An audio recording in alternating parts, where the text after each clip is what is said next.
potential in a younger player, they're going to try to develop that out of them, and hopefully it pays off. Whereas if they sign a proven vet that's already older, there's risk of injury. There's greater risk of injury, so you might not get the return on your investment. And also, maybe they've lost a step or two to where they're not going to be that guy that you're envisioning them to be, and it doesn't work out. So it's a double-edged sword when you sign veterans. Hopefully you sign the right one that fits your offense or defense and can contribute in a positive way for your team. So let's see what where he ends up. I feel like he's going to sign somewhere, and I feel like it's going to end up being a one-year deal. Yeah. Because of his age and because of all of the free agents that are available right now. Allen Robinson is available. You think someone's going to sign Julio over Allen? Mm-hmm. I don't think so. The OBJ, I would even go as far as to say this, even though OBJ is going to be coming off an injury and you probably won't see him until mid-season, I would sign OBJ before I sign Julio. Yeah. Even knowing that. You know, he's even had his injuries and stuff like that, but you see what he's been able to do. Right, and you don't know how he's going to return from his injury. I would rather take a guy like that who I know is younger. Mm-hmm. So, Julio, I wish you all the best, bro. But it's going to take a select few teams that are going to be interested, or maybe they've already shown interest, and he's like, I'm looking for a longer-term deal. I'm looking for more money. Guess what, Julio? Reality hurts. Mm-hmm. He's going to be playing out by the schoolyard. How about that?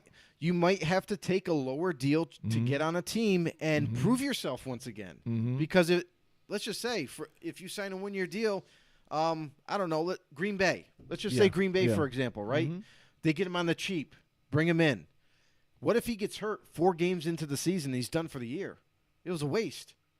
So why would a team sign you long-term or give you a 2 or 3 year deal when you've had such a porous injury history, throughout your career? So productive player early on. Now that he's getting older, there's that risk now. It's a risk-reward type of thing. The Titans, I thought that was a bad decision all along anyway. Right. When he signed with the Titans, I'm like, why?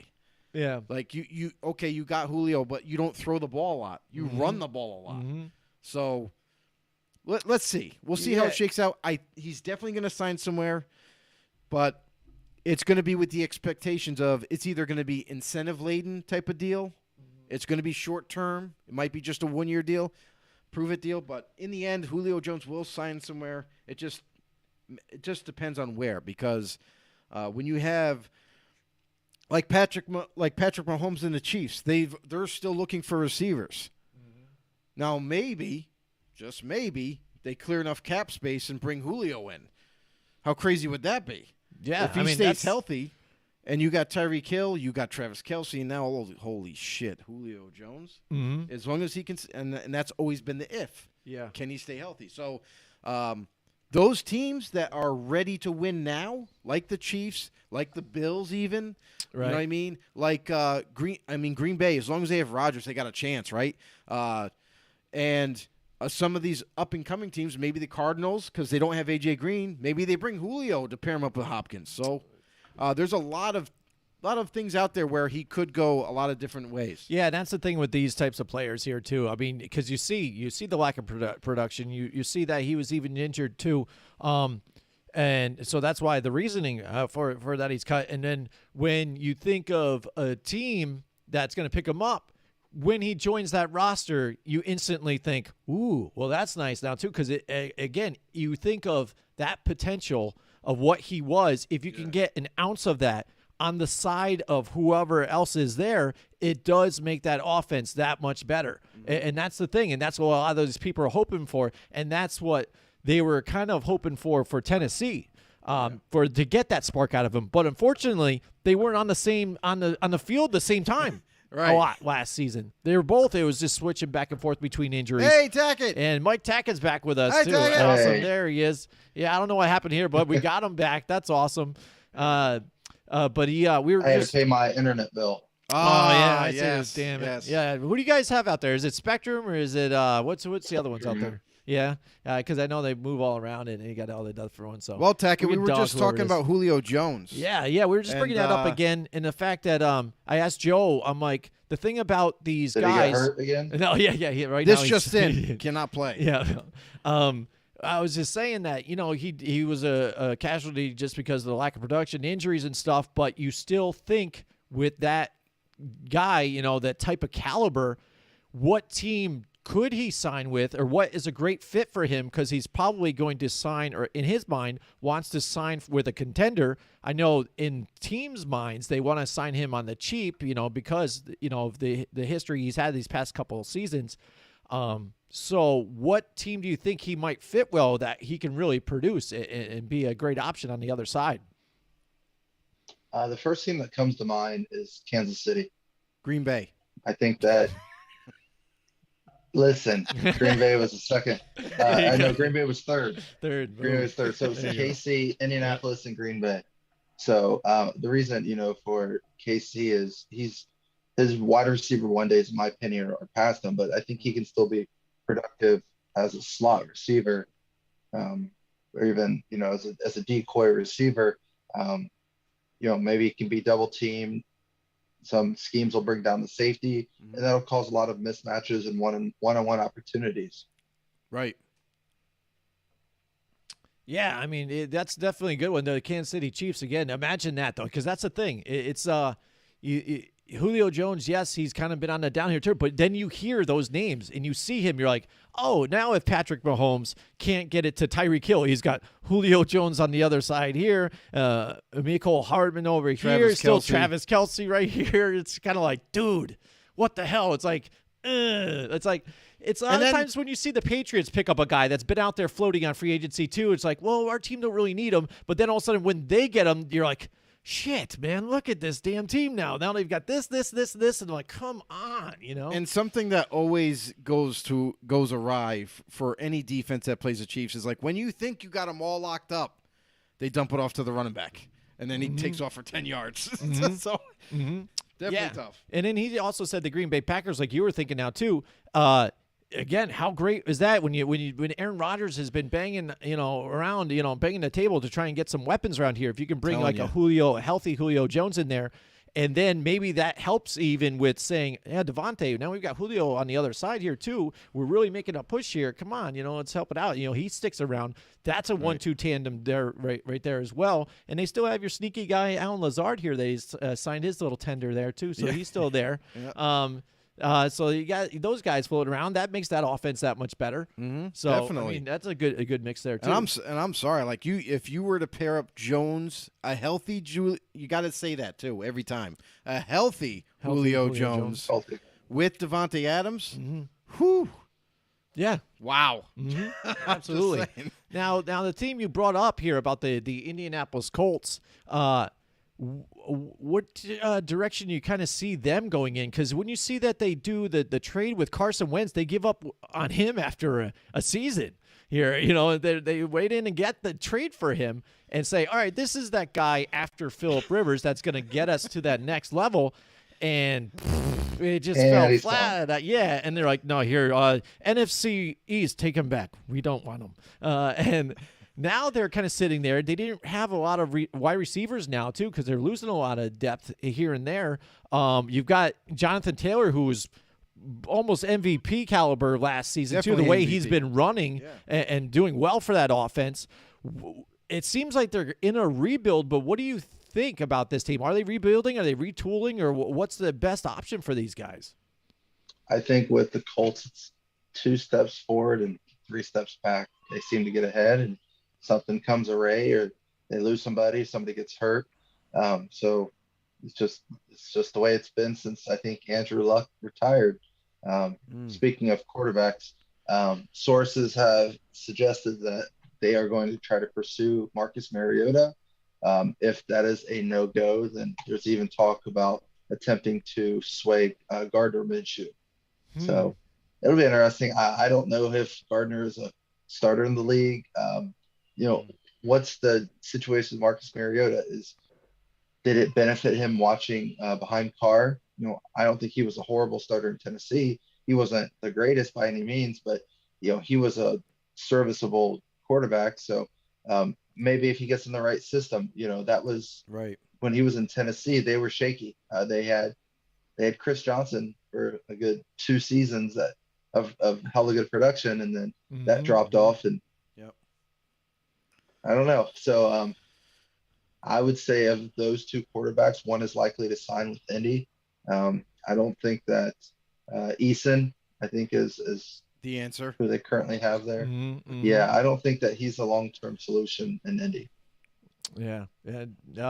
Yeah, but I don't know. The thing is, for me too, I've never been a Marcus Mariota fan either as well. I've been a hater nonstop again because I don't know. I just look at production too as well, and like maybe his first season he did okay, but since then, a lot more turnovers than there were touchdowns. He has the ability with his legs. I see that there too. But even as a fill-in for the Raiders, it seemed like he was like basically their Taysom Hill. He goes in and just ran a little bit for him and just went back out. He didn't really show me that he has any kind of starter capability again. And Gardner Minshew, like you said, he showed some stuff, but again, he doesn't have that like starting, I think, caliber quarterback. He's serviceable, but definitely it's got to be your bridge. Yeah. And if you're a bridge right here with the Colts, it's kind of like what Mike Tackett here has said too as well. You take those 2 steps forward, you tried to, but now you're on that 3 steps back. Do they go for somebody else like Ryan Fitzpatrick or something else like that, maybe veteran status that can maybe fill in a spot here for them while they work something else out? Well, I mean, the thing is their experiment with Carson Wentz didn't work out, bottom line. And if that wasn't going to work out, it was not only going to blow up in their face, but now they don't have an answer. So they move on from Wentz, they get rid of him. But now it's like, okay, well, now what do we do? Because now we need to fill that quarterback role back. We couldn't. I thought the Colts were going to be one of those teams that were going to at least be interested in maybe obtaining like a Russell Wilson or something of that nature to kind of as a replacement. But we didn't see anything from them to do that. So, and they don't have a lot of draft capital. So they weren't going to be in Watson. I thought they were going to be one of those teams like maybe, but then I checked their draft capital. I'm like, maybe not. So they have a lot of cap space, so they could take on any kind of a big contract. However, just not a lot of draft capital unless you start planning on trading your premier players, but you don't want to break down your organization too much.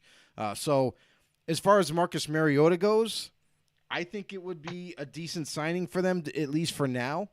I think that he hasn't been able to fully display how good he can be.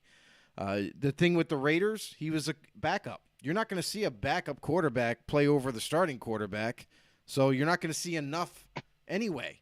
But I do have faith in Mariota. I think he can become a really good quarterback in this league. I just think when he got drafted to the wrong team with the wrong offense that doesn't fit him. And now maybe if he gets signed with the Colts, he worked with a really, a high-class offensive guru in Frank Reich, and they're going to be able to put something together. And I feel like that will work out. But again, just like with any other quarterback that's not elite, you got to surround him with talent. You got to surround him with players. So that's the other hurdle that the Colts got to get over too. Yeah, absolutely. Another team in that division that has been really making a lot of moves. I understand some of them, but also they're throwing money at a lot of guys. You might know who I'm talking about here. Say it. It's the Jacksonville Jaguars. That team right there. Doug Peterson. Yeah, absolutely. Mike Tackett knows about those guys down there. Paul Matty does too. I'm surprised he's not on here with us tonight. But yeah, you could see they're really trying to give weapons to Trevor Lawrence and trying to get things done. But the money that they give Christian Kirk, though, I don't really understand. What about you, Mike Tackett? Like some of the deals, the money deals that they're doing here. Zay Jones as well. These guys I think they're serviceable wide receivers, good wide receivers to bring in. But what they're paying and what you maybe expect from them, I just don't get.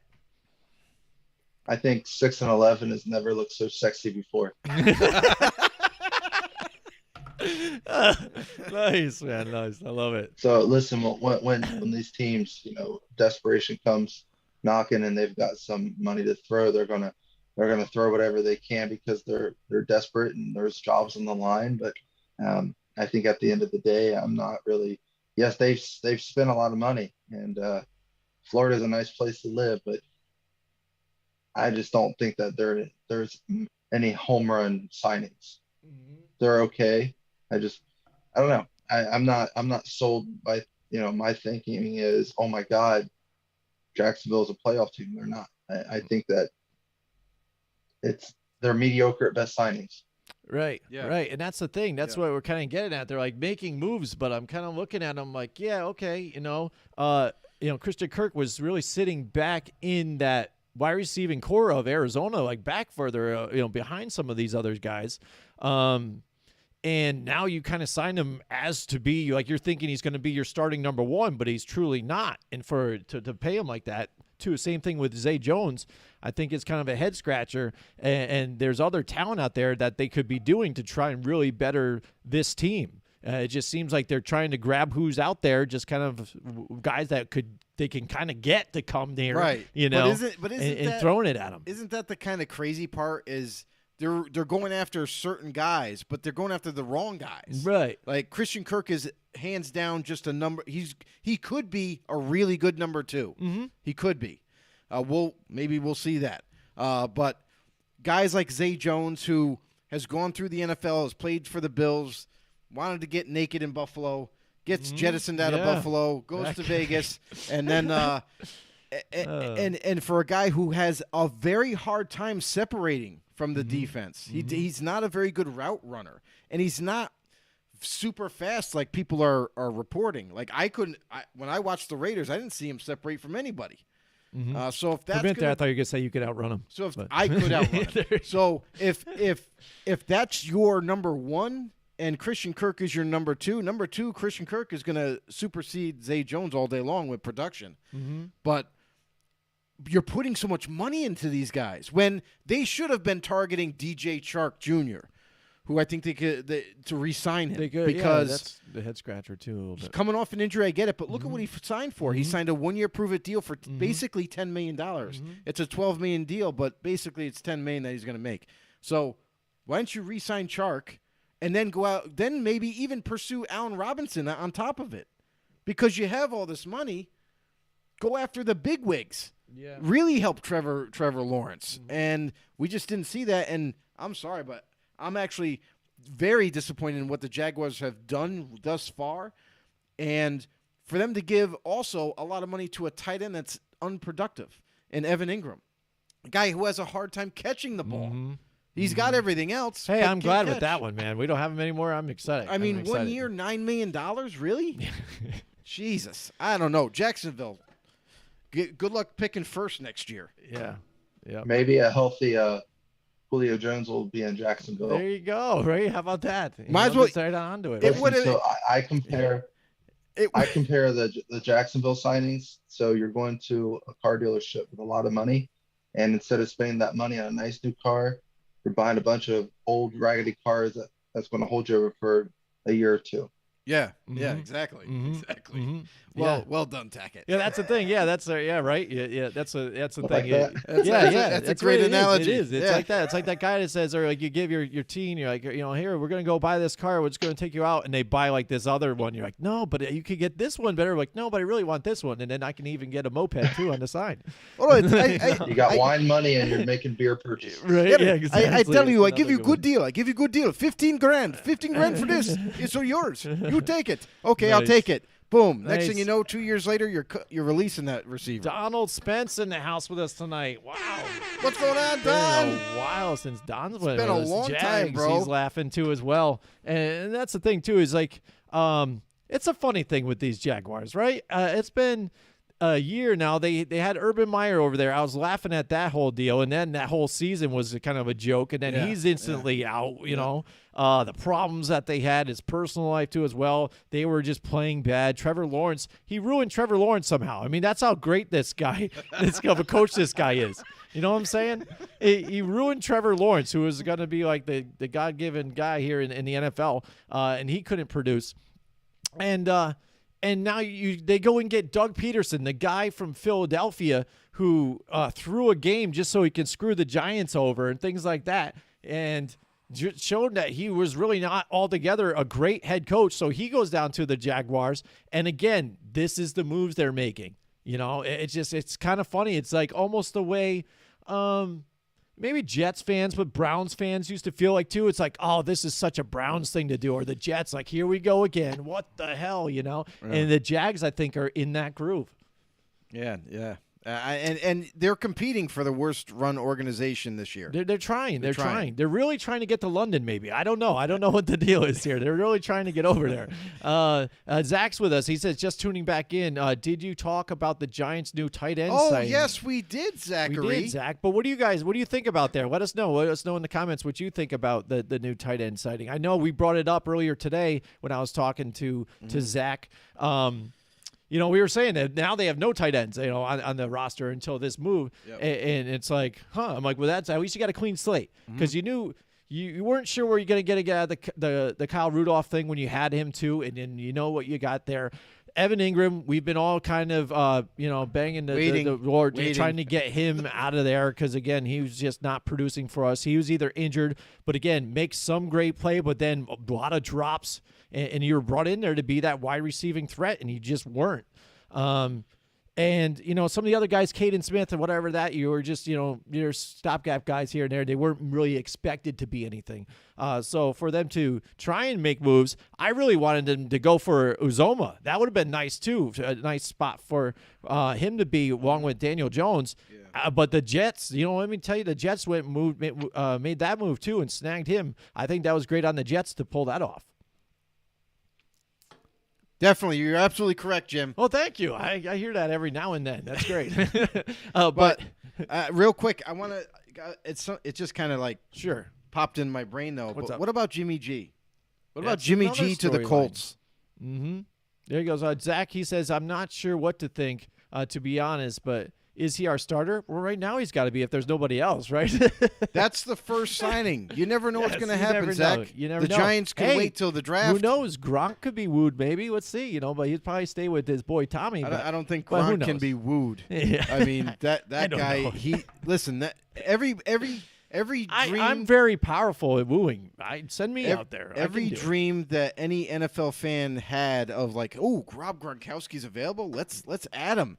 Mm-hmm. And then Tom Brady says, "Oh no, he's with me, right back down here, Tampa. He's staying." Mm-hmm. So I mean, yeah, that he's Tom's +1. Yeah, that's it. Is Tom's +1? The absolutely. Package deal. Deal. Did Robert Tonyan get signed by anybody yet?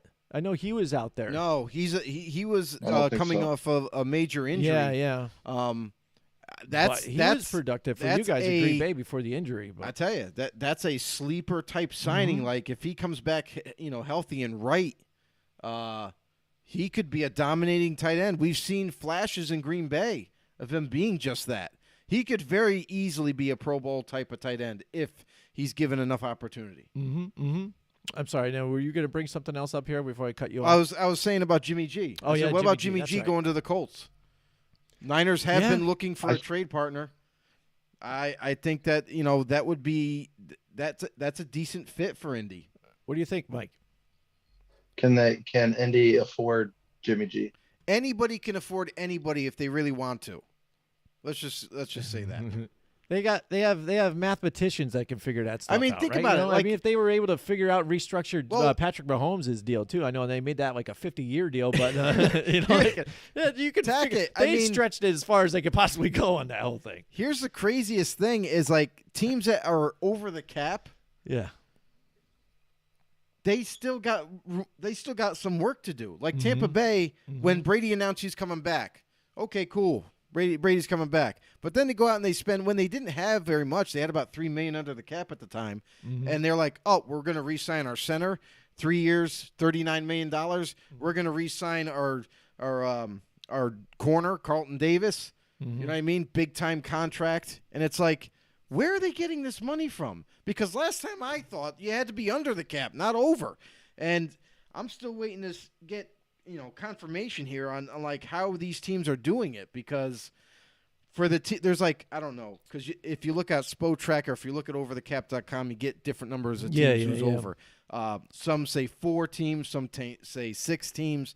But I thought that when the free agency period officially started, not the tampering window, right at 4 p.m. today, you had to be under the cap no matter what. Tackett, maybe you could dole us some info on that. I don't even know where to start with that. I know that back in 95, when the Cowboys made their run, they were over on the cap, and they paid a cap fee, and they were squared straight. So I'm sure the CBA's changed a million times since then. Right. That's about my only expertise to that.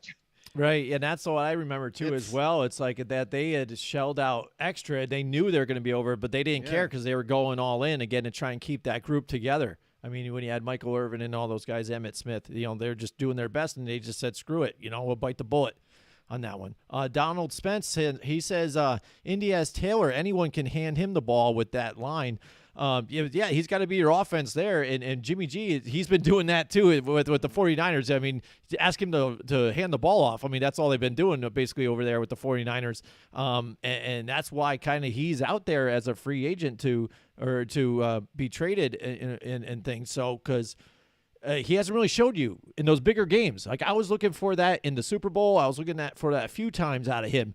Does he have that in him to drive the ball down, put the game on his shoulders, and really put the carry the team on there and get them to move forward? And he's shown that he can't. So now you got to look at him in a different light and say, all right, we need you to manage our team and be able to get us to that next step. A better game manager basically than what you are, but we'll put the other pieces around you to help you out. I mean, 49ers had a lot of great pieces, but a lot of their team was a lot of the things they were doing was on defense too as well. Mm-hmm. And that scheme that he was running too it was nice too, and that's the good coaching staff. This just in, the Broncos have made a very strong effort in trying to protect Russell Wilson in signing none other than offensive lineman Tom Compton. Who cares? Boom. Tom Compton. That's what you do, Broncos. That's what you do.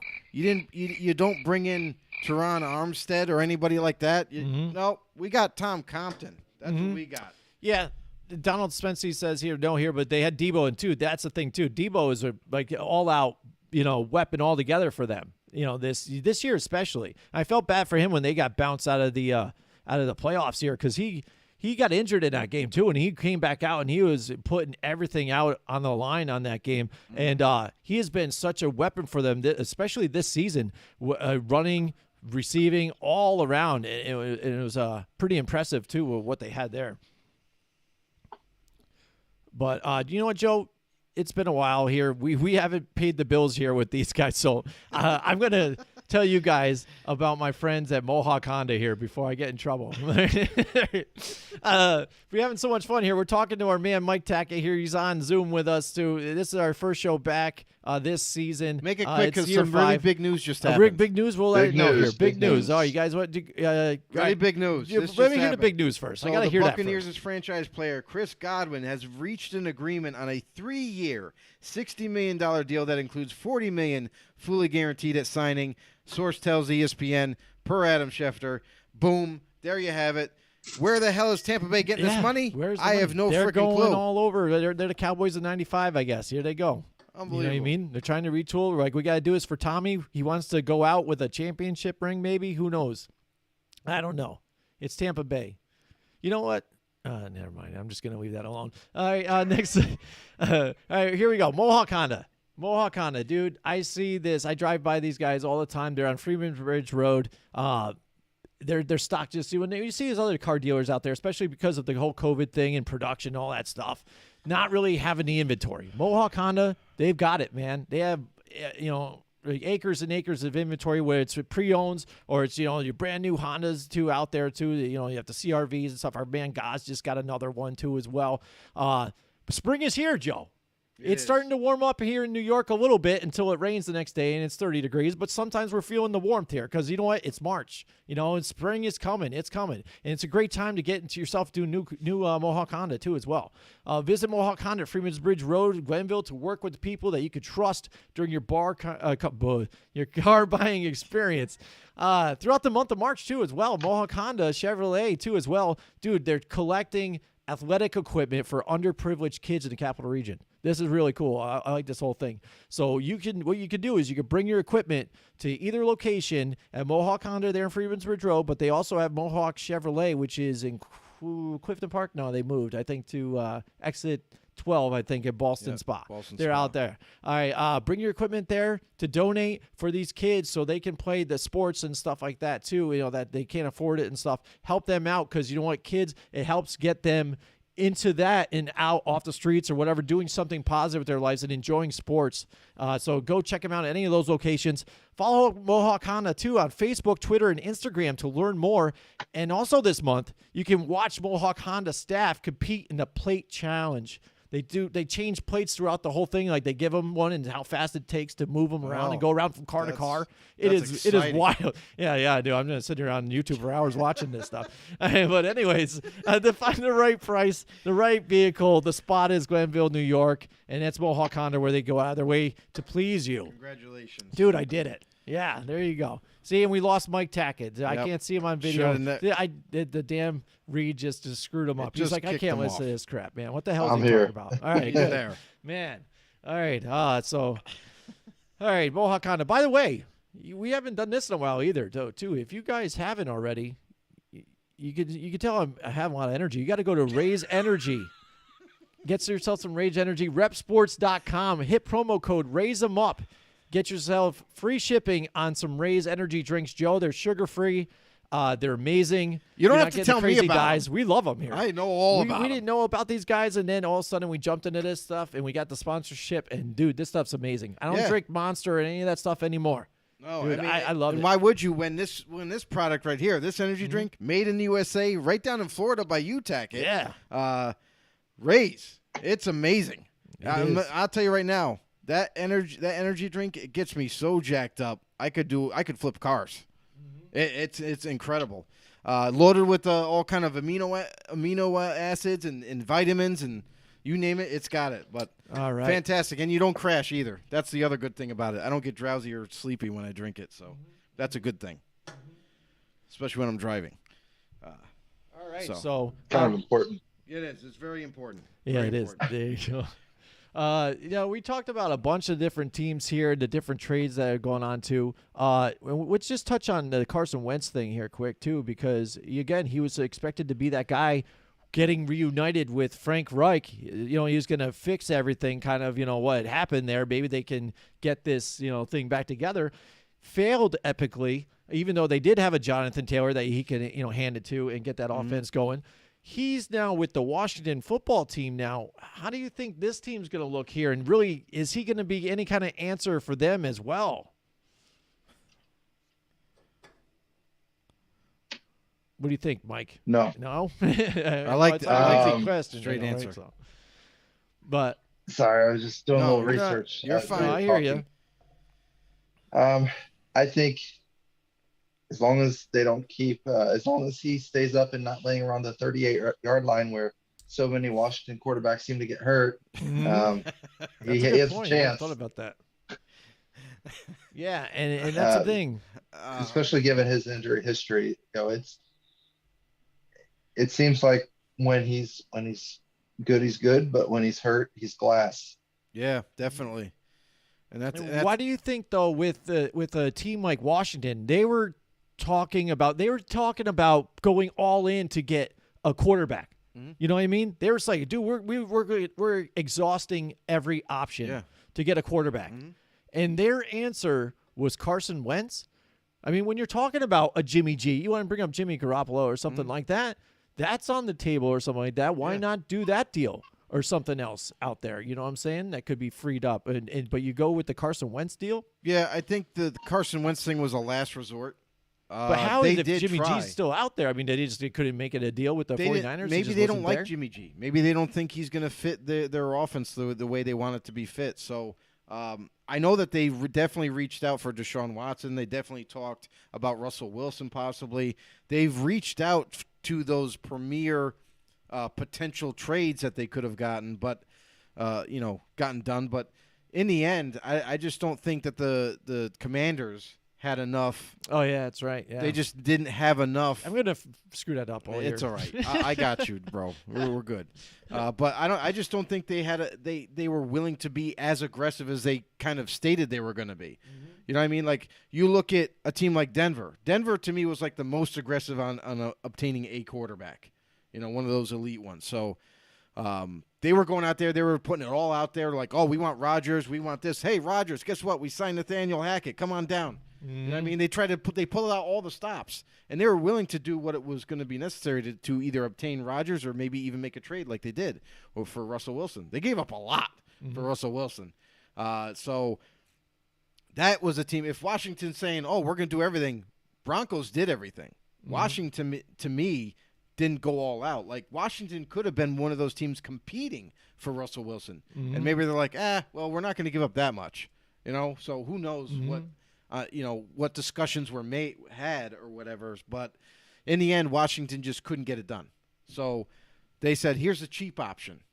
We'll give a second round pick. We'll get Carson Wentz. Now let's see what we can do with him. Mm-hmm. But again, just like Tackett was saying, like, he gets injured. He's not going to be available. What have you done for me lately? Now, on the other aspect with this team, we saw last year that the defense, when they're fully healthy at the beginning of the season, didn't really look the same. They kind of looked off a little bit. And then you see Young goes down with an injury, and then it almost kind of looked like they started the trend coming back a little bit and being a little bit of a better team on defense. But, Mike, what do you think attributed to that whole thing with the Washington defense?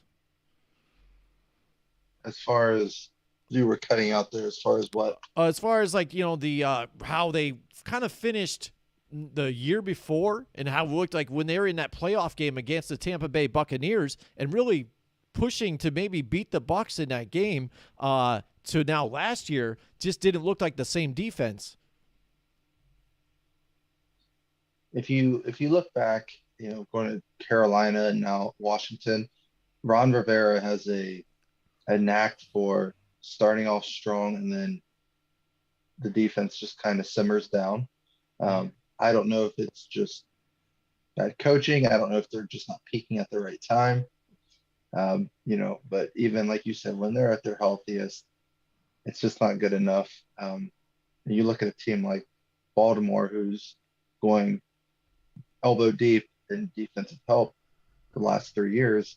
I don't think you're seeing that with a team like Washington. They spent a second round pick to get Wentz. I would rather just play Taylor Heineke. He went 7-8. Yep. And I mean, I don't know how much better you're going to get with Wentz. Save your second round pick and address that defense. Right. Because that right now is their kryptonite right now. They're in a division. You make a few changes, you can win that division. So I'm not sold on Carson Wentz going there, and I think that has a long-term effect more than just in the quarterback room, and I think it does start on defense. I think in the grand scheme of things, they just didn't have enough talent toward the end of the year, and that's when we see the Carolina defense fall apart when Rivera was there, and we're seeing it in Washington. Yeah, absolutely. I think one of the other quarterbacks we didn't talk about too, that's kind of been that name of controversy with how much he gets paid, but he's still able to get some deals done and not really produce for what he was asked to do. And so now where we've got Mike Zimmer ended up getting fired here out of the Vikings organization here. Kirk Cousins signs a $35 million deal here, 1-year deal. His final hurrah here for this team to do whatever. I mean, what do you think about Kirk Cousins and this Vikings team? And do they have any kind of shot here to take the division and make a playoff run here? I think Kirk Cousins' agent needs to be in the Hall of Fame. Yes. Yes.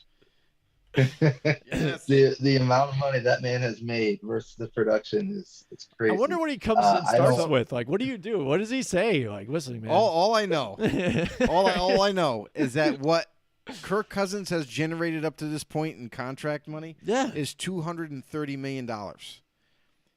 Yep. Which is absolutely insane for the short amount of time that he's had these deals in place, especially with Minnesota. Bravo. I don't know who his agent is, but oh my God, bro. Like, I want you to be my agent. Like, we need him to be our agent, Jimmy. Yeah, so he totally, can sell us to the network. network. We got to get his phone number. That's right. I got to talk to guys. We got the wrong agent. Yeah. We need to be sold to the CBS, NBC, Fox, you name it. Yeah, we got it. We got it. We got to get there. I'm down with that. But listen, I think Minnesota's in a battle for second place in the NFC North. I think with Chicago's missing a few pieces they can address in the draft. Minnesota, hey, they got Kirk Cousins and he's going to get paid.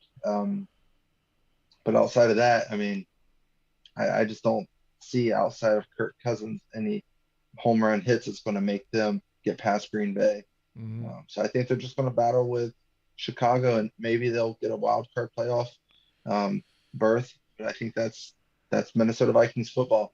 Yeah, and that's the thing. Yeah, you're right. And that's the thing, too, is you look at what's happened in this offseason so far. You know, Anthony Barr is a free agent. He could go somewhere else instead of return. Listen, that was the funny thing is remember when Barr was a free agent last time? He was like, I'm going to the Jets. That's right. This deal, I'm going to sign it. And then Minnesota calls him like, hey, bro, hey, guess what?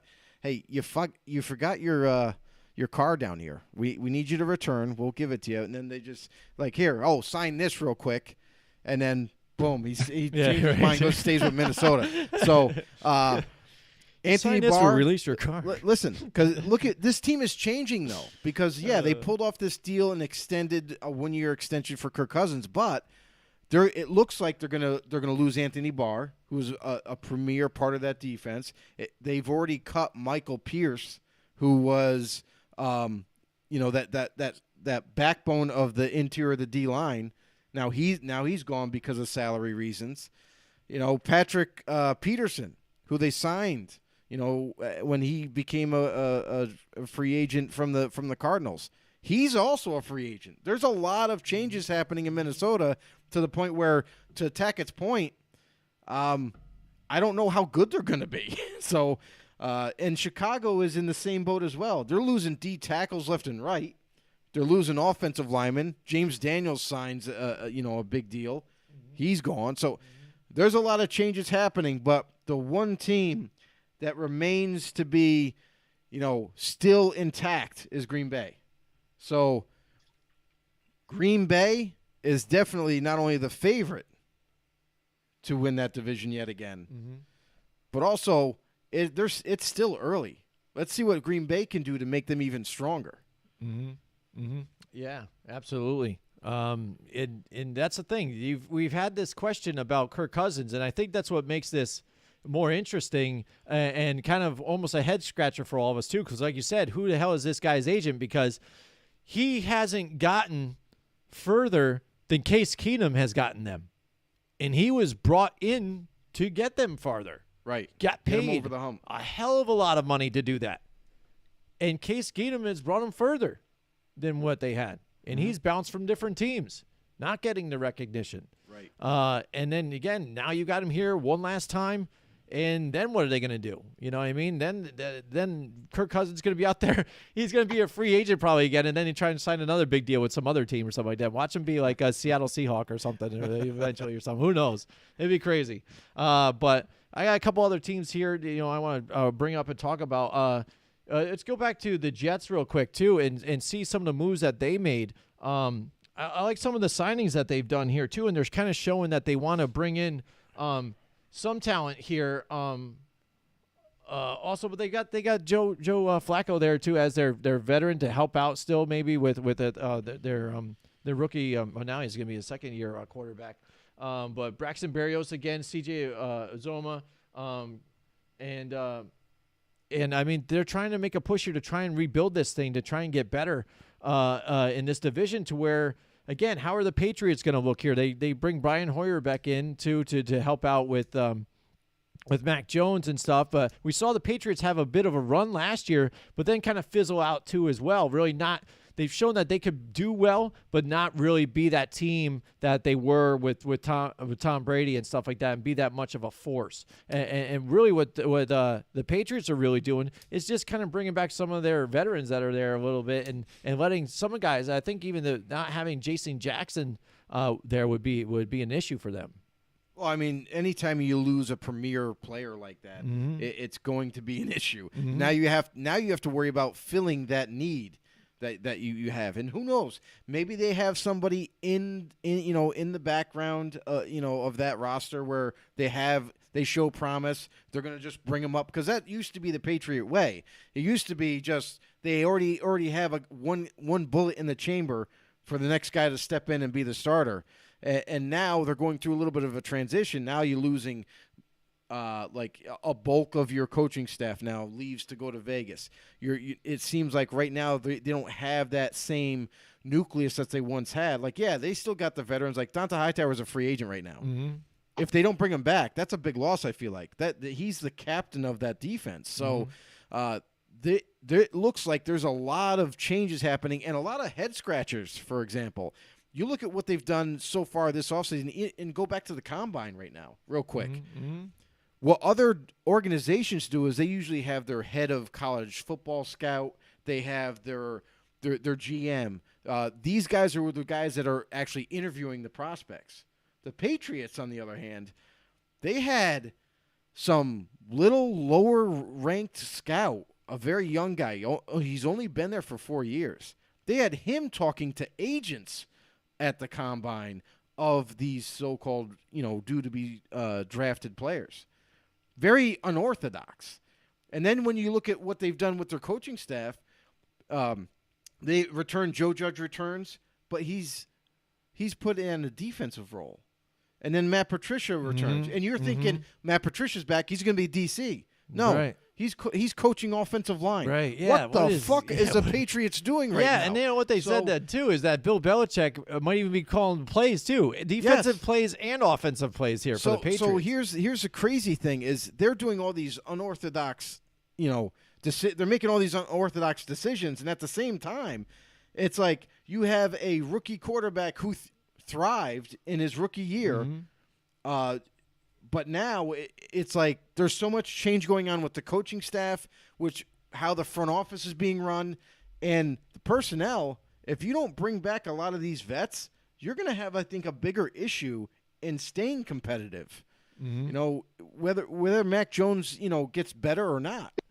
So I wonder altogether how that team is going to, go into this regular season and how competitive they're really going to be, because you got teams like the Bills that are continually getting better, and they were one of those favorited teams not only to make the playoffs but maybe make a push, and now they got better. And you're looking at Miami Dolphins, who have a lot of young talent. Yeah, they still need to work on a few other positions, but they're another team that's always looking to get better. You're seeing them signing all these free agents now and re-signing a couple. So Patriots, what the hell's up? What are you doing? I mean, are you just gonna spin your wheels? Yeah, it seems like they're scrambling right now. What do you think, Mike Tackett, about the Patriots situation?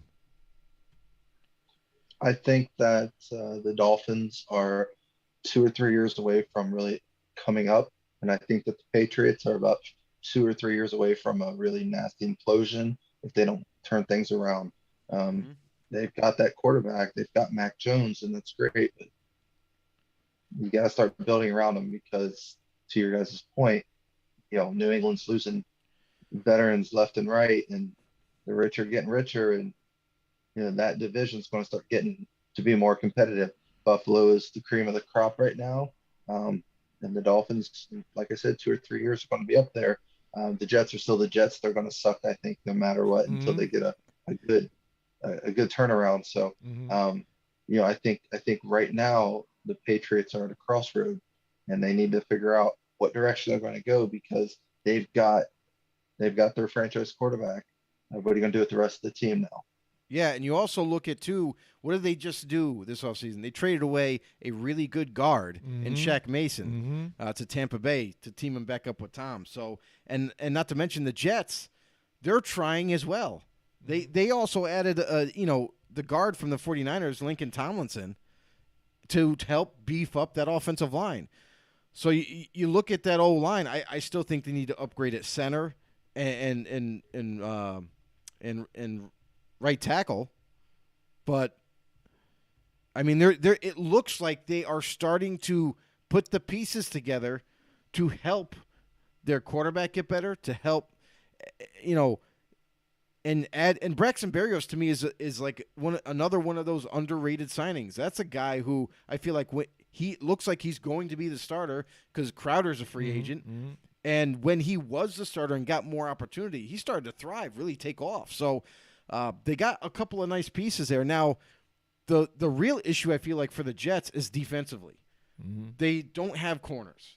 They don't have like any kind of nucleus on that side of the ball that can kind of come together and still be like at least top 20 type of defense. Like they just don't have it yet. They got Robert Saleh, who was brought in for that reason as their head coach. Like he's supposed to rebuild this defense. Now, so far it looks like they've helped the offense more than they have the defense, and I don't know. I mean, and Tackett's right. Like the Jets are going to be the Jets until they get a big turnaround.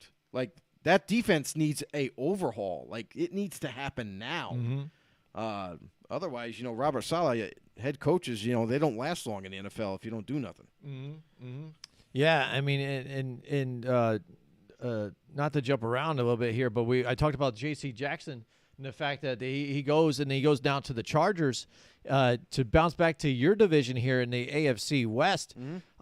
They go heavy on defense in here with getting trade for Khalil Mack. A couple things, yeah. What do you think about that? The Khalil Mack trade, going from your team to the Bears, and again, getting not where they needed to get when he was with the Bears, but now going to the AFC West here to go against his former team and on the Chargers. Yeah, I would just say this: as long as the Raiders do, in fact, correct the issue at right tackle, because that's a major need that they need to address, whether that be in the draft or maybe even in free agency down the line, because there's still good high-caliber tackles available. But if they do that, I'm not worried at all. You want to know why? Khalil Mack is not the same player that he once was. I mean, you're already seeing it in Chicago. That's the reason why they were even willing to trade him because he's making a lot of money. But he has been injured often now in Chicago. The last 2 seasons, he's missed some time there. So now that they trade him, they trade his contract because, hey, listen, what's to say that it's going to happen again now in L.A.?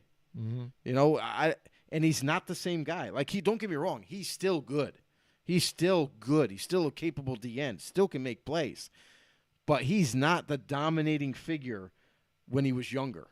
You know what I mean? So I'm not really that worried about it because I still feel like Bosa at this point in time is better than Mack. Oh, yeah. So I agree with you there, too, as well. I understand that gives that other side of the ball, you need to pay attention to him. But in the end, I'm not really worried about it. But definitely the Chargers are one of those teams in that division that have gotten much better. And they've added some big time players. I mean, they get Khalil Mack to help opposite Bosa, and then they blockbuster signing with J.C. Jackson to help that secondary.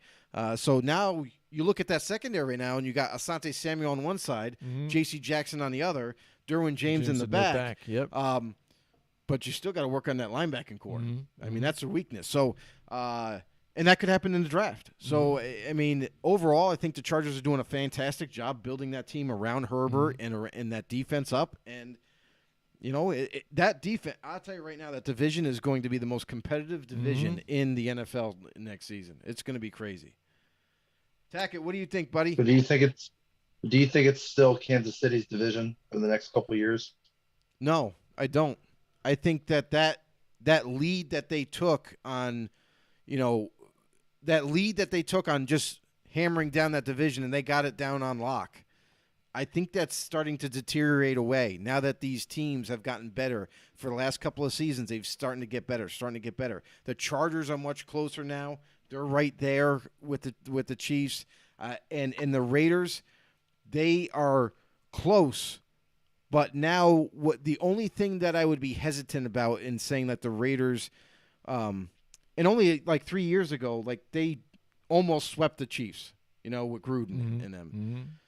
And now, whenever you change a regime, there's some adjustment period.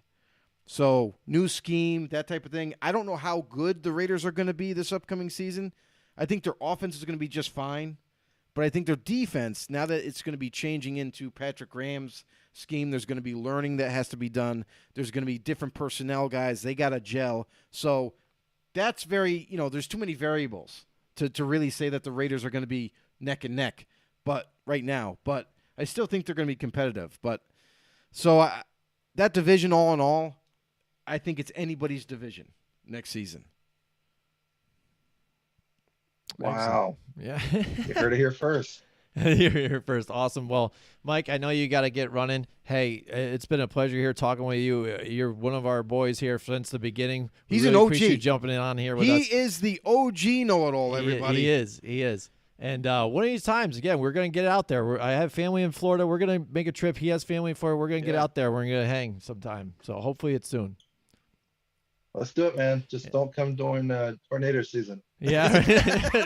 Well, just let us know when that is then. And so we're good. All right. I survived last night, so we're good. All right. Excellent, man. Bro. We really appreciate it. And we look forward to talking to you throughout the season, man. Thanks for having me on, guys. This has been a big pleasure. Awesome. Later, bro. Thanks. We'll do it again. All right, man. All right, there he goes, Mike Tackett, man. Oh, it's awesome having him on here, man. His insight, It was fun. Everything he does with not only just even like he comes up with those the stats and everything too. The snippets but you even see of info. he's constantly in the conversation too, just there, and he's like, oh, that sparks something here, and I'm going to look into this, and then I'm going to add that to the conversation, and that's what he does, and that's what we like about a lot of our know-it-alls out here, how you guys bring that type of energy and you bring all that knowledge too as well, because again, I never claimed when we started this show that I knew everything either. I have my opinions, you have your opinions, stuff like that. We know general idea of some things that we see and stuff. But we have gotten smarter doing this show just by hanging with some of these other guys here and people here that are our know-it-alls. Yeah, a lot of our know-it-alls in the community, they've been great. I mean, they've even, kind of, slipped up some hidden information that maybe not a lot of people are privy to. Because it's their team and they know the ins and outs of their team so much that maybe we missed something and they bring it up on the show and then we get to share it with everybody. So it's been absolutely amazing. And if you've lasted this long to the show and you're new to the show, just want to say, make sure you go ahead and give us a follow. You can head over to Facebook or YouTube, search us up Football on the No Show. Hit that subscribe button on YouTube and the notification bell to let you guys know when we go live. And you can also follow us on Twitter at FB_no. So become a know-it-all. Join up. If you're not new and you have been here, you are a know-it-all. Make sure you spread the love. Make sure you let everybody know that loves football. This is the place to be. We're the most interactive football talk show there is. I don't give a fuck. That's what I'm saying. So absolutely. I've heard way too often. I've heard other shows say, "Oh, we're the best. We're this." No. We got you guys beat by a long shot. We're the most well-informed duo. This is a dream team here, guys. But yeah, make sure you follow us. Make sure you get to know us. We like to get to know everybody out there. Listen, and don't be shy in the comment section. If you got a question, if there's something that you're not sure about, even if you need to get something off your chest, whether it be, your fantasy football season when that comes about, or do you think this is a decent trade? Or if you just want to rant about your team, go ahead and rant about it or a situation. That's what we're here for. We're here to be the most interactive NFL football talk show there is, and there's no bones about it. And that's the bottom line because Stone Cold says so. Absolutely good. Way to go. Mike Tackett, he's there in the comments, says hi. Thanks, guys. And no problem, Mike. And real quick, I got to talk about something else. Yeah, you do. Our guys at Johnstone Supply, Johnstone you know what I mean? Supply. They do a good job, right? Yeah. Johnstone Supply in Troy, New York. Listen, it's March now, baby. It's March. I'm excited in the Northeast, man. This means like we're right around the corner until springtime. So it's never too early to start thinking about how to stay cool in the summer months. Call now for pre-summer pricing on John Goodman Central air conditioners, or if you're looking to go with the Fujitsu mini splits, they've got them too. And if you're a homeowner, that's mulling your options. You know, you're contemplating, you're trying to think a few things here and want to get hooked up with a local contractor, call Johnstone Supply in Troy, New York, and they got you covered. And just remember, they have the lowest prices of Milwaukee tools available, guaranteed, baby, to the best quality products at unbeatable prices. Stop into 6th Avenue in Troy, New York to learn more, or call Johnstone Supply at 518-272-5922. Boom. Johnstone Supply. That's awesome. go. Yeah, I got to call them too just to see what's going on with maybe some AC situations there too. And I know when winter comes again, I need them to check my boiler, make sure everything's working great and everything down there too, keep everybody safe. So if you haven't yet, give them a ring over there, talk to our man Tom or George. Just to wrap things up too, I mean, a lot of different things, moves going on today. We heard a lot about it on Monday, things that were going to be going down. Yeah. A lot of it all went solidified this today. Yeah. Some new news came in. To you, what do you think is the most, or what team, we're not going to say won the free agency yet, but we do that in the offseason. What wins the free agency? But not yet. First day, what team do you think really did really the best or the most to really help them their squad out here on this first day? It's hard to say because there's so much that has transpired. Mm-hmm. There's so many additions that teams have made. There's so many surprises. Like, honestly, one of the biggest surprises for me was Von Miller not returning to the Rams or going back to the Broncos, and instead going to Buffalo. On a big deal. Mm-hmm. So the interesting thing about that is I was starting to think about, I'm like, here's a team, Buffalo, last year was seen as one of those high-quality AFC teams that were going to make the playoffs almost guaranteed. Everybody thought they were going to win the division. You know, at least most of us did. Mm-hmm. They did. And we thought they were going to go farther. You know, maybe the AFC Championship and go into the Super Bowl. That was on the table. But they're close. And now they had Von Miller. And I wonder if Von Miller, you know, of course he had a decision, right? But I'm curious to know what contracts were offered to him with the Rams and with Broncos. Mm-hmm. Because if they were kind of close and he chose Buffalo, he knows something. Mm-hmm. You know, maybe he's being smarter than we give him credit for in terms of where he signs. Mm-hmm. And not just because of the big contract, but maybe he thinks, hey, if I go to Buffalo, because he knows how hard it is to make it 2 times in a row. Mm-hmm. Mm-hmm. I think Buffalo's got a legitimate chance to make Super Bowl next year. I think I'm going to go over there, take my talents over there, and help them out. So who knows? We'll see at the end of next season. But it's something to think about because everything goes into a player's decision, right? Mm-hmm. You think of, you know, everyone kind of, you know, it kind of gets overblown, but taxes. You know, how much taxes are getting taken out of my contract? How much money am I not getting? You know, what city am I going to? Do I like that city? Do I want to live in a warm atmosphere? Do I care? Do I want to go to a colder atmosphere? Mm-hmm. The organization, is it run well? Is it not? Are they a winning team? Are they rebuilding?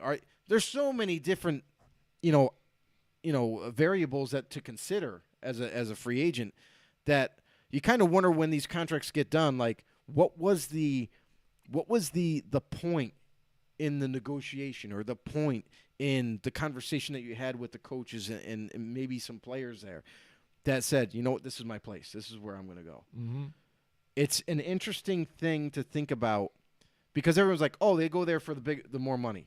Mm-hmm. Not always. Look at Chandler Jones. Yeah. Chandler Jones is a perfect example of why he doesn't go wherever the highest money is, because even though he got paid good, mm-hmm. Chandler Jones, before free agency hit, did make a statement with a reporter and said, for me, it's not about the money for this free agent period. It's not about the money. I want to go to a team where I fit the best. And it made me think about, like, how many other players think that way? Yeah. Maybe not the younger guys, but definitely probably the veterans. Like, I don't want to go to a place and disappear. Right, and then get cut and lose out on money. Right, so I want to go somewhere where I can thrive. I can hopefully get the most of the contract. So that's something interesting. But if you're looking at any one team that you think did the most in day one, because mind you, day one there's not a whole lot of signings. There's big signings, right, but not a lot to really help your team. So. J.C. Jackson was a second-day signing. You know, I don't know. I don't know if I can pick one team, really. I know. I hear you. It's tough because you look at it different angles. Like, I guess you could say Green Bay. Yeah, I was going to say maybe they kept Aaron Rodgers officially. You know right. what I mean? Yeah. I mean, they were able to sway the guy who everybody was talking about, who was the big commodity to get. And that's your big story. You know, what's what they could do. You would have said maybe the Broncos would have did something here, but they gave up a whole lot and got rid of Noah Fant and stuff like that. I'm like, wow, man, dude. And you knew Drew Lock was going to go in that trade, but that's nothing. That's a wash. You give them a quarterback over there. Yeah, you're right. That's just a gimme. It's there. But some of the other things besides the picks, the players on top of it, I think was kind of just like didn't make a whole lot of sense here because why get rid of one of your weapons that would help Russell Wilson right there too. You got to remember, though, they did draft Albert O at tight end. So they obviously believe enough in him to get rid of a Noah Fant, who happens to be really young still. Drew Lock, you're right, is a throw-in. Draft picks were crazy. 2 1s, 2 2s, and then 3 players. Yeah. Now, don't overlook the Shelby Harris trade. Shelby Harris, even though he's like 30, 31 years old maybe, at D-tackle, that guy can play. He can really play. He was a Pro Bowler for one of those years in Denver. So those are 3 players that you've added to your team that no matter what quarterback you have or end up with, and I think the most logical scenario is Seattle drafts one. And they're going to have to start right away, unless they bring back maybe Geno Smith. You know, because he already knows the offense. You would think, But for me, I think, to be honest, who's the biggest loser is Seattle. Yeah. Out of all this, I think Seattle's the biggest loser because why? The saying is if you have a franchise quarterback, you do not willingly get rid of him. Because why? Unless you have something in place to bring in someone else to take that job over. Seattle is left empty-handed right now. Right. And right now, they traded Russell Wilson away. Deshaun Watson doesn't even want to go there. You know what I mean? So any big-time quarterback, they're already spoken for now. Rodgers is not available. So that, to me, now they're stuck. DK Metcalf has got to be thinking, hey, I want out of here too. Yeah. Can I get out? Yeah. Can I get traded? Can Tyler Lockett get traded? You know, cause since you guys are rebuilding, because you're clearly not trying to win now. Yeah. I don't think I want to be a part of this. Right. I think I want out. Yep. So who knows? Maybe those dominoes do fall.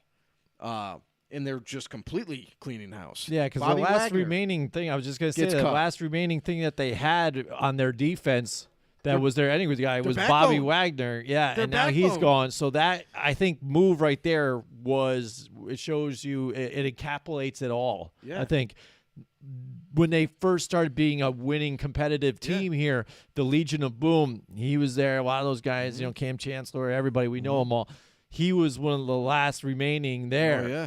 And now he's gone. Yep. And so now I think that sets up the whole narrative this season because we talked about it. We talked about whether Pete Carroll was going to be the one to go or was it going to be Russell Wilson and things like that. Russell Wilson's gone now, but like you said, you really want to hang on to that guy, and you guys don't.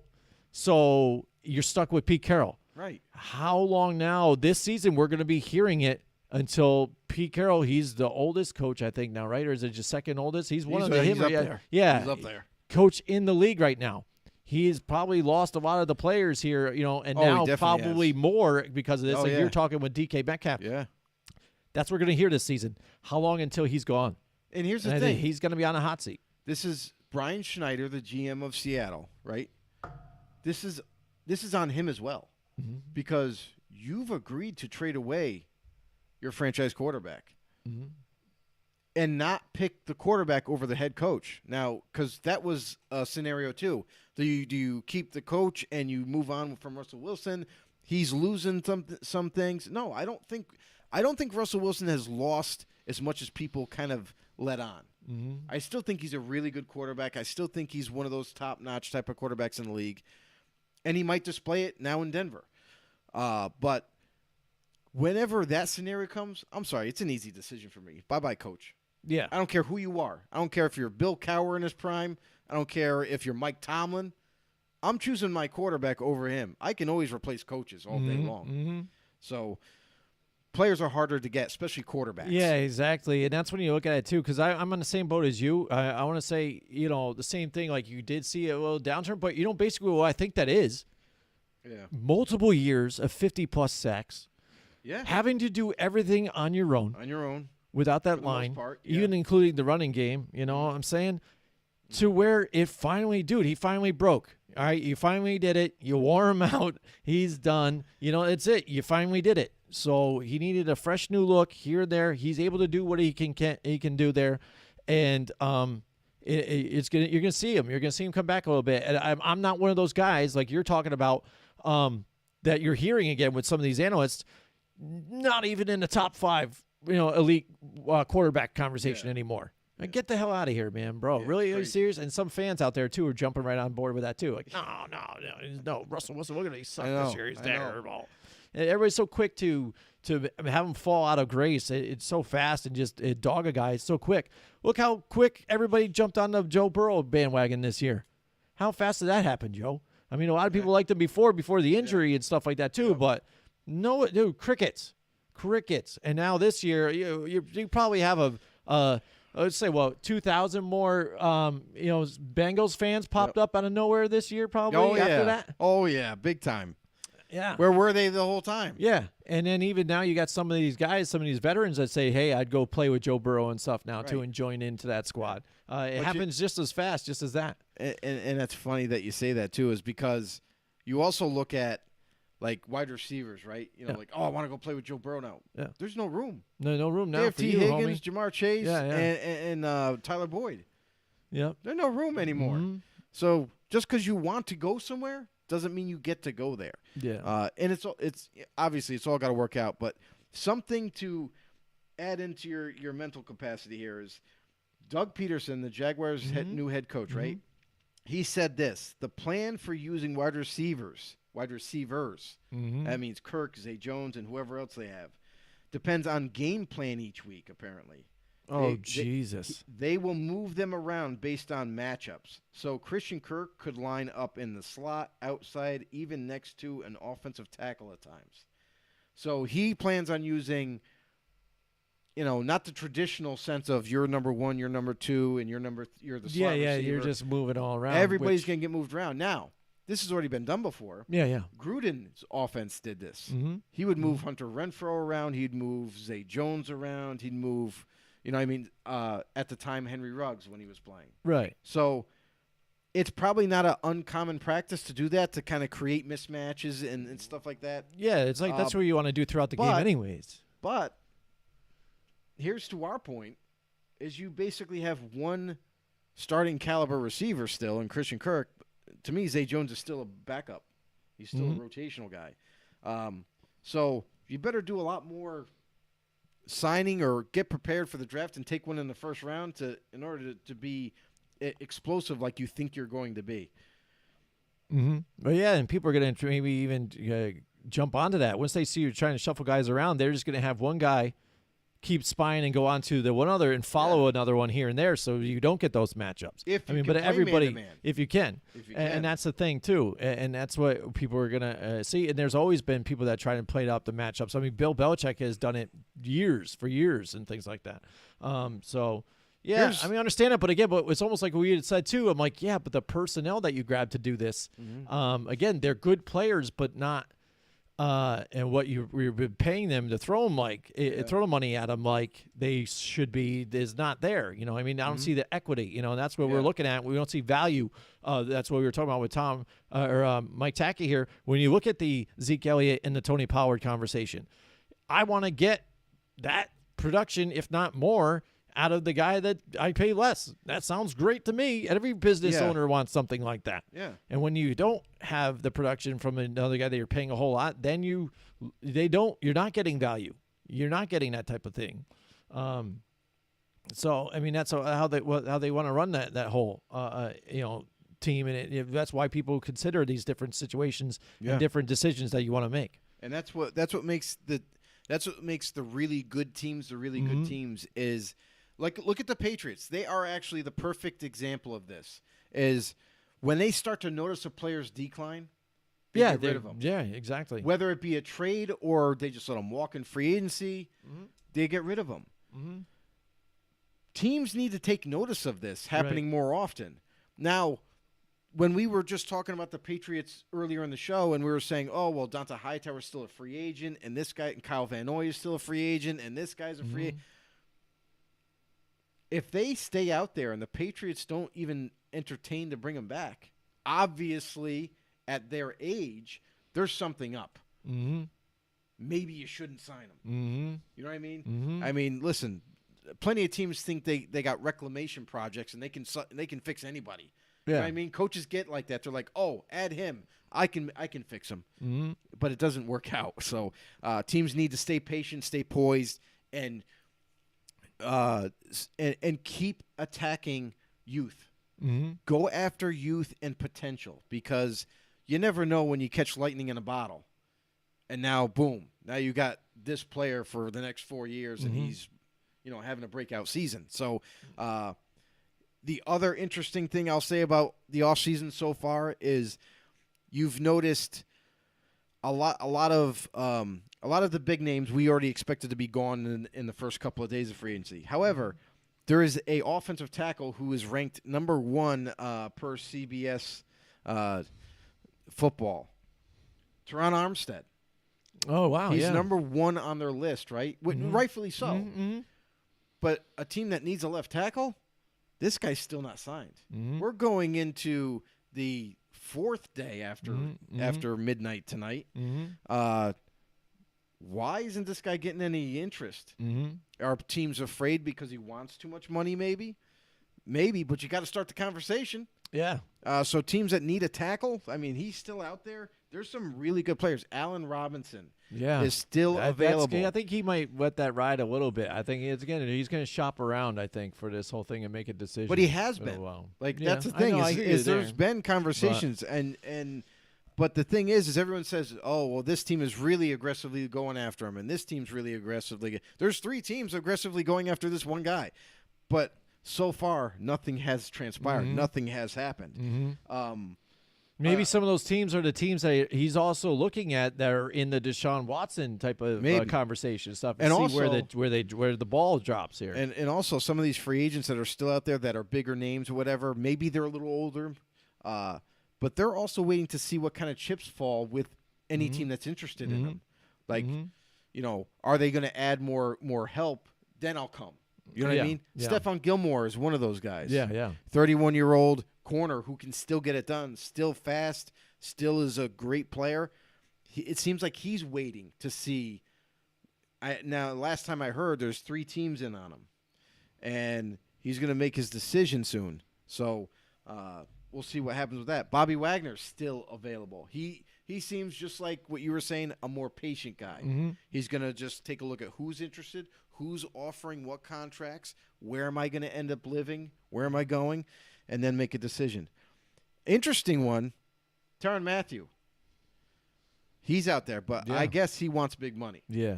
So unless a team is willing to pony up a big money contract for a 29-year-old safety, we'll see. Yeah. He's going to sit out there, I think. And what do you make out of Trent Brown?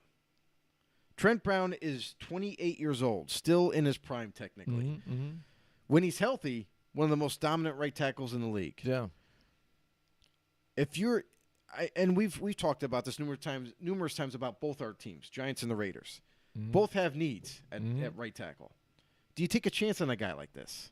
I think so. Again, with the Giants, even in that, they're still rebuilding. There is no rebuilding. I think they've been trying to build, and they need to keep doing this, and they keep trying to find that right spot.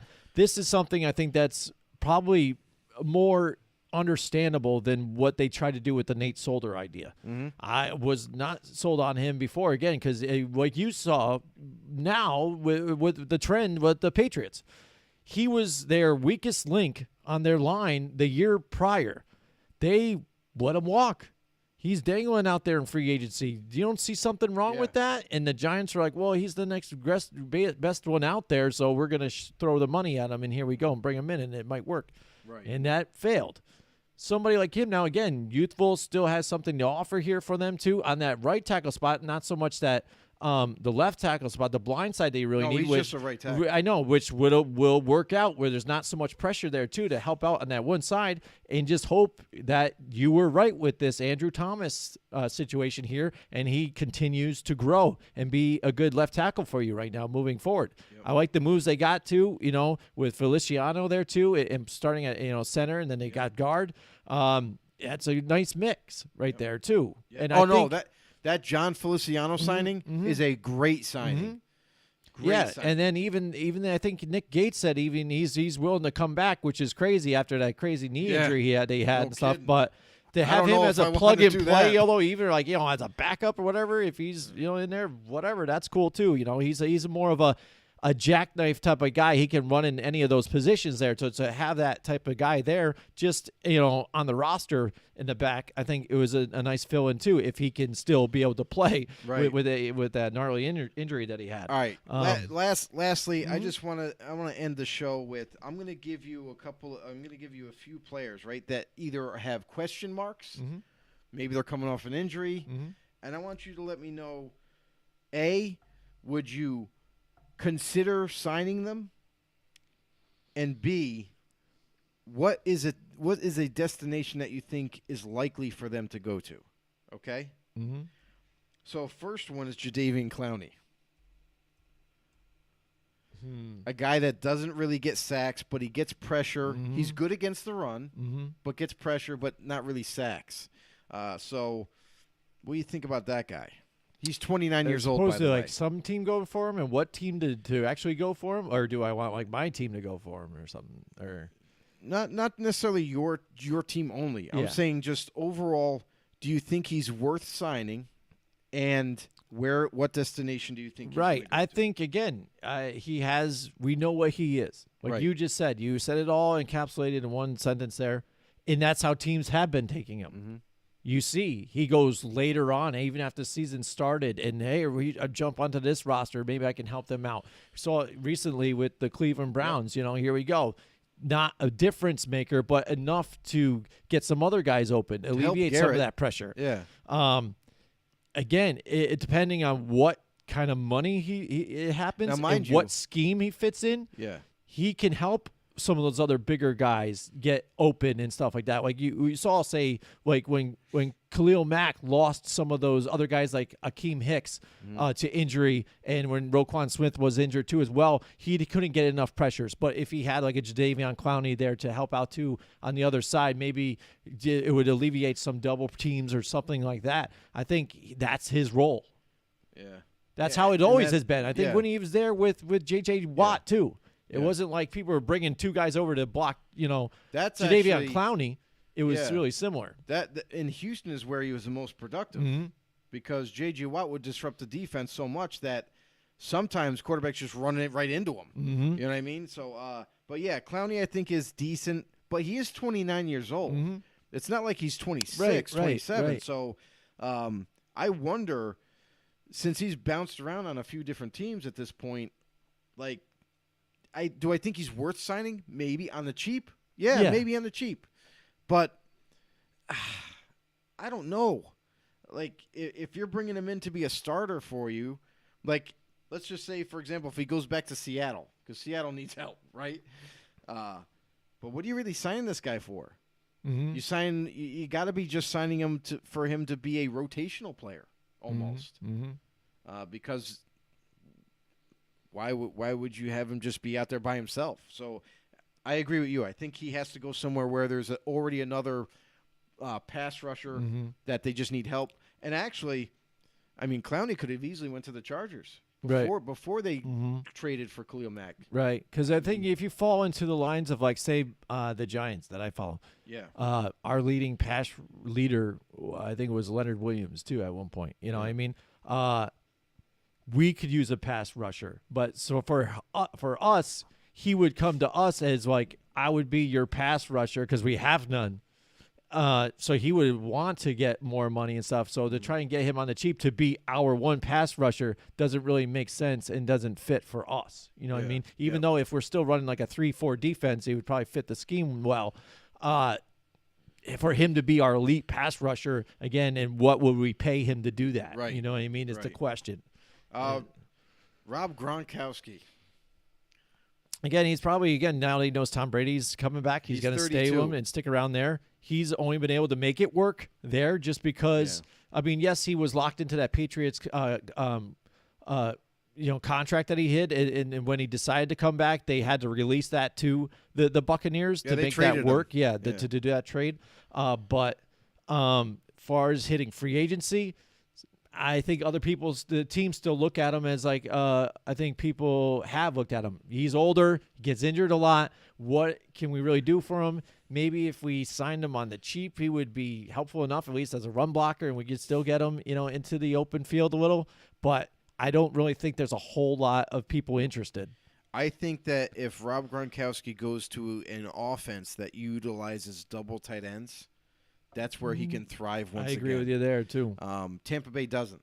They don't. I don't care what Bruce Arians thinks he changed the offense to or whatever. But I would say before Arians, they did use more double tight ends. But they still didn't use O.J. Howard. So yeah, they still didn't. It was Cameron Braden and who else was there?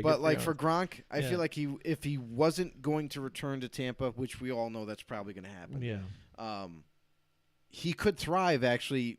Even I would argue that he could have a better ending to his career if he went elsewhere that utilizes tight ends in double tight end sets or single tight end sets. I feel like that would happen and better for Gronkowski. But we all know what's going to happen. So here's one.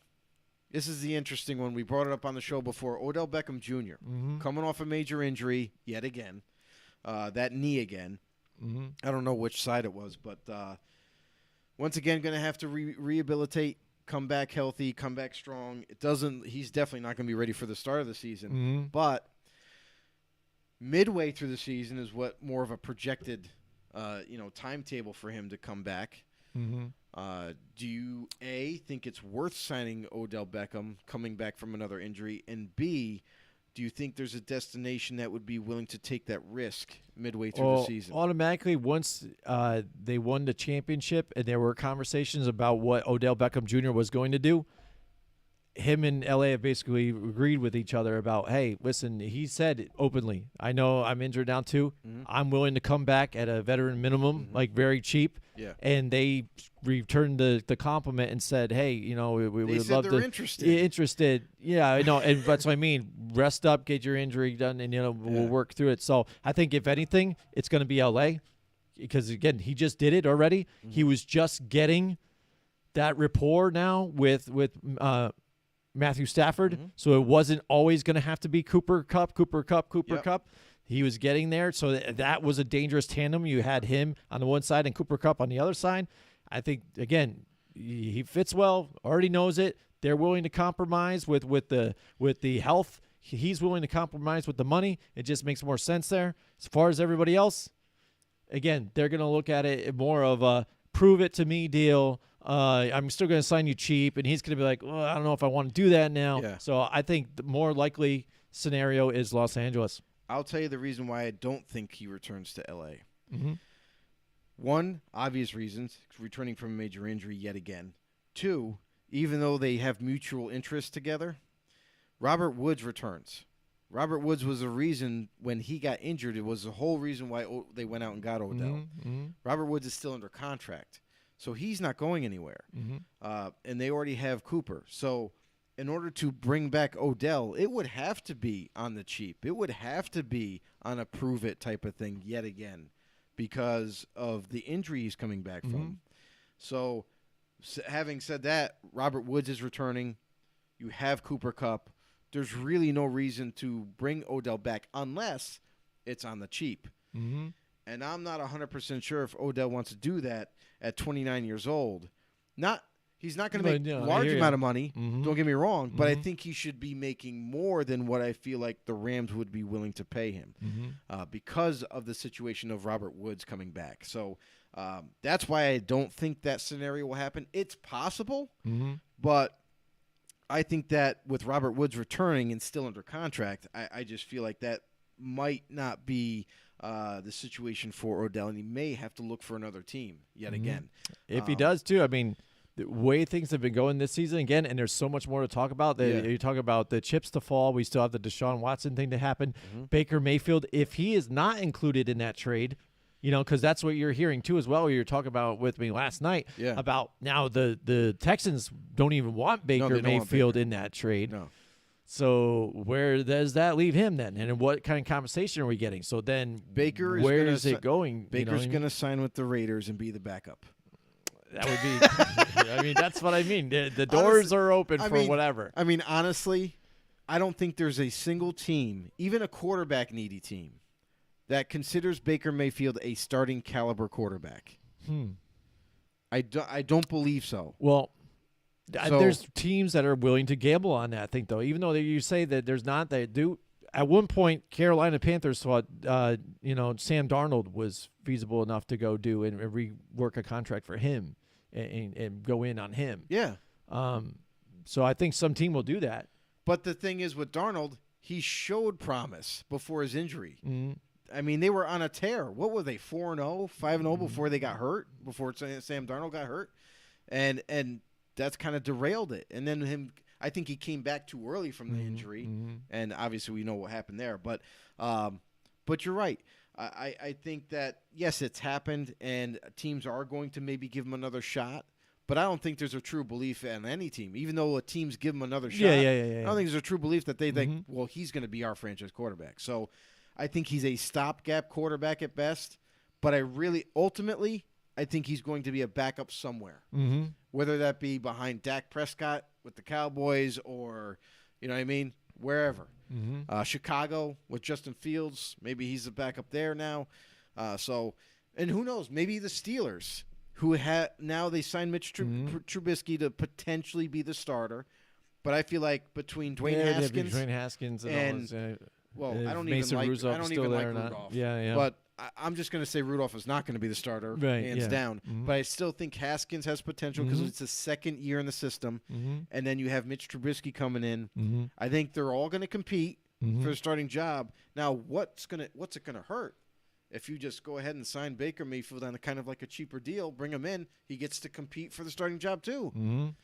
So it's going to be an interesting situation with Baker. It could, because what do you do then? I mean, and there's plenty of other teams out there that do need a quarterback. So how desperately do they do something like that after the fact? So. Here's something that's crazy to me is Dante Jackson, cornerback for the Panthers, right? Free agent. He's 26 years old in his prime. A good corner, mind you, a good starting caliber corner is still available right now.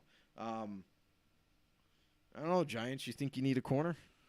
Well, we're looking to get rid of Bradbury, I think. And you're talking to me right now. Money, so. The Raiders are talking to the Giants right now and maybe consummating a trade. I've heard that multiple times now. But doesn't mean it's going to happen. Just because conversations are being had doesn't mean it's going to happen. But they've dealt with each other before on many trades. So that's an understanding. And I'm going to throw this out there too. Is here's another quarterback that's a free agent, Jameis Winston, Colts. We talked about on the show. What are their scenarios? Who could they bring in? Colts can bring in anybody now, right? Like they you even said, if he's got Don brought up here, he brought about, if you just hand over the ball to Jonathan Taylor, you just got to eliminate the turnovers. But he could throw though. But that's the thing; he's got an arm and he can still throw. Just limit mistakes. But if you have a strong running game, how often do you really need to throw that? Hopefully, it's going to help him at the very least, for sure. Absolutely. But that's a guy that He's a free agent still. Bring him in. Mm-hmm. Have a conversation. The Colts need a quarterback. And then you're not giving up any of that. What about Seattle? We didn't even think about this. Yeah, Winston to Seattle. Mm-hmm. He's a free agent. Mm-hmm. If the Saints are so hard in on Deshaun Watson and maybe they get him, now Winston is definitely not coming back. Oh, yeah. So Colts, Seattle. Yep. If the Browns don't get Deshaun Watson, maybe he goes to the Browns. Man, This is crazy. I love free agency. I love all this. It's going to be exciting. We got a whole lot to talk about, too. And one more. Sure. One more before we go. Juju Smith-Schuster. Yeah. Now, we all know he's not a number one. Yeah. But definitely a comparable receiver for a number one. 25 years old guy. And is still in his prime. What do you think about Juju Smith-Schuster? Do you think that he is going to get a contract kind of like Christian Kirk? Or do you think it's going to be more of a reasonable thing, more like a DJ Chark? Well, that's the one thing I'm looking at here. Because he's not elite. How much does name or swagger or whatever he had or what he had done before in the past when he had a bigger season affect it definitely where does. it goes? Because, again, if Jacksonville, and that's the problem, too, sometimes, are they setting the market even for some of it? It's like, dude, it's like you guys just did this for Christian Kirk now. Like, if you put the two guys together, Christian Kirk and Juju, and what you paid, I might have swapped that. Like you said, to put Juju there for what you paid for Christian Kirk there. Because it showed that he had some good years and stuff. And like you said, if you add an Allen Robinson to that team now that looks dangerous. You got Allen Robinson, Juju, and then even if you went and got Zay Jones. Right. I like that. I like that tandem right there. Yeah, and I'm a little concerned with Jacksonville, too, is because now they've said that they put Laviska Shenault on the trade block. A really talented slot receiver. I'm just made some moves for fantasy owners last year too, as well. So with Juju at 25 years old, which I think is astonishing, I never thought he was still that young. Yeah, people forget it. I think sometimes because again, you see the production. He was younger, and it's now just kind of. You got to wonder with teams now, like with getting receivers from Pittsburgh. Is there a little bit of Antonio Brown-ish? Maybe teams are a little hesitant because maybe they're scared because Juju now had a problem. Because of the antics. He had a problem with TikTok and Twitter and all this other stuff. He's still young. Has he gotten over that? Is he going to be more responsible? Is he going to be, more mature? So maybe that's what teams are questioning right now, and that's why he's still out there in free agency. Because I'm telling you, if you could tell me I think there's a number 2 caliber receiver out there who's only 25 years old, I'm like, let's bring him in. Right. Let's bring him in, sign him up. Right. Yeah. Bring him in, sign him up. I think the teams kind of look at that because you kind of even see the way the world is turning on like the whole Jackson Mahomes. He seems really douchey, cared about his whole TikTok and everything else and stuff like that. I think that's how Juju has come across to some people. Still plays video games. He's a professional gamer and stuff like that. Things now doing the videos and that and caring about. Seems like he cares about that more than football at times. Exactly. And that's where that comes into conversation. So sneakily again, this could happen that he falls on one of those other teams to where character really isn't that big of a deal. Like if you cause a major problem with us, that's but we can get past some of that stuff. Yeah. That's where and then he leadership finds comes from. on a good team though. Say like you saw, maybe again, I don't know how much money that the Browns would have left over if they get him on a cheap though. Just find him on a team. They don't care about like what Kareem Hunt was doing before. They bring him on, make it work. The Browns would make sense. And then he ended up getting stacked. The Browns would make sense, but because they're in that Deshaun Watson. There's no way they could sign him.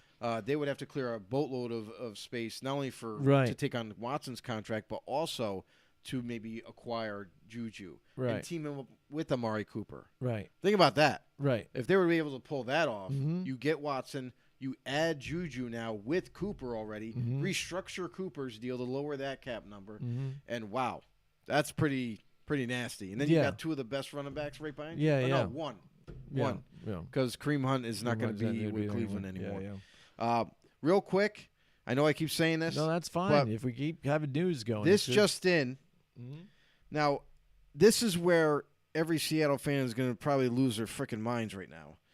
But the Seahawks bid farewell to Russell Wilson by calling him, quote, one of, end quote, the best quarterbacks in franchise history. From team accomplishments to personal statistics, he's not one of the best. He's clearly the best quarterback to ever play in Seattle. Gee, if you really felt like that, then why the hell did you trade him? Yeah. I mean, because that doesn't, because that doesn't seem like it makes sense. Because again, did you trade Matt Hasselbeck? Did you trade some of these other guys? Yeah. I'm trying to even think of the best quarterback for Seattle. They had a lot of other bigger wide receivers that were famous, Steve Largent and things like that. Sean Alexander as a running back, which we have right here. And but yeah, Seattle quarterback, absolutely. Again, was able to bring him to the Super Bowl twice. Should have won 2 of them. And again, his stats alone, just despite being sacked nonstop and not having a whole lot of help and protection, did a lot. And you let him slip away. Yes, sir. So you just nailed it right there for yourselves of how that situation is. You had the greatest Seattle Seahawk quarterback in your house, and you still couldn't keep him. No, they could have. They just chose not to. Yeah, they chose not to. They decided to trade him away, and get something for it. So we're just throwing out tidbits of information right now as they come in. That's fine. Falcons rolled out the red carpet today during their meeting in Atlanta with Deshaun Watson. That included the NFC funny? South franchise's owner, Arthur Blank, and the other key members of the team's leadership group, per league sources, and delivered an impressive presentation. Team leadership. How you wonder if Matt Ryan's part of that? No, he's definitely not. That's funny. They probably Skyped him. Yeah. You know what I mean, here, hey, say hi to Matt. Hey, Matt, why don't you talk to Deshaun and try and convince him to come here? Yeah. Wait, what does that mean? Man, poor Matt Ryan. Right. I mean, let's think about that whole situation, right, for Atlanta. They see an opportunity right now that maybe, possibly, they could bring in a 26 proven franchise type of quarterback to their team and back home, basically, to Atlanta. And then get rid of. I mean, I hate to call him dinosaur, but he's an older quarterback. He's in that next tier because you saw the Eli Mannings, the Ben Roethlisberger, Phillip Rivers. He's that next row. You see Joe Flacco was in that same draft as him. He's going to be the next guy retiring soon. So if you can, let's see if we can get this. Let's see if we can get Deshaun Watson and move on from Matt Ryan, even though we're still rebuilding. You know what I mean? Yeah. So that's a little bit harder to sell. That's so be weird. It's like, I know they want him because it sounds good. Then what do you do there? Then what triggers are you pulling after that? You saying, hey, Julio, come back on the cheap. We've got this guy now.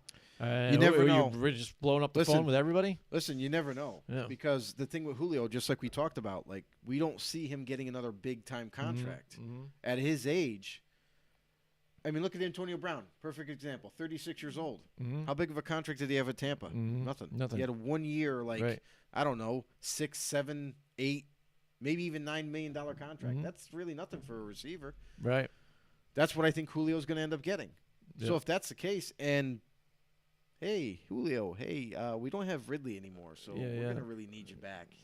You want to return? That's what would be the bargaining chip. It would have to say, we have Deshaun Watson now, and we've been able to do something. And Kyle Pitts. You want to come, and maybe we'll call Odell. Hey, Odell, you guys want to jump in on that? We've got Deshaun Watson. Yeah, so now, boom. Yep. If you got Julio Jones, Odell Beckham Jr., Kyle Pitts, and you got Cordarrelle Patterson running here and there and doing stuff. And Cordarrelle Patterson's another free agent. Yeah, if they can bring him back in. I mean, because you would think he was their whole team. So if you don't bring him back in here, like, what's your new game plan? Arthur Smith, like, what are you doing, dude? I'll tell you right now. I mean, that team has something going. Like, obviously they're rebuilding, but you saw last year, like, they didn't win very many games, but what you saw was promise in Kyle Pitts later on when they got together. And if you could build around that, like Calvin Ridley was supposed to return, I'm really upset about that whole situation. I think it's a little overblown. I think and you know what? Matter of fact, I'm going on a little bit of a rant. All right, we were supposed to end this show. Like yeah, we were supposed to end the show, here we but go. we're keeping it Let's do going That's because fine. here's the thing. So the Calvin Ridley situation, I really wanted to talk about this. Yeah. He gambled, Mm-hmm. okay? Mm-hmm. He bet for his team, whatever. He bet other games. He wasn't around. He was checked out for mental, issues or whatever. The NFL catches wind of this and says, you know what? We're not going to just, say, okay, you're not supposed to do that. That's in your contract. Every player has it. You're not supposed to gamble, blah, blah, blah. Don't care if it's legal or not, blah, blah, blah, blah. You can't play the season. Wait, what? Why can't I play the season just because I gambled? Mm-hmm. I don't care if I gambled for my team or against my team or whatever. Why can't I play? Well, you're suspended. You're not allowed to do that. Okay. Here's my argument to the league now. Mm-hmm. Tyreek Hill.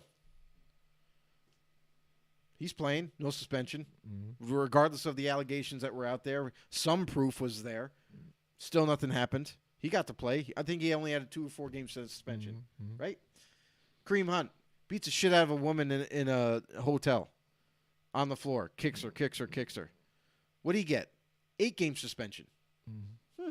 Okay. For a league that stands up and says, we are against domestic violence. We are against illegal guns. We are against this. We're against that. This guy gambles. You throw the book at him, and he can't play a whole entire season. That, to me, is screwed up.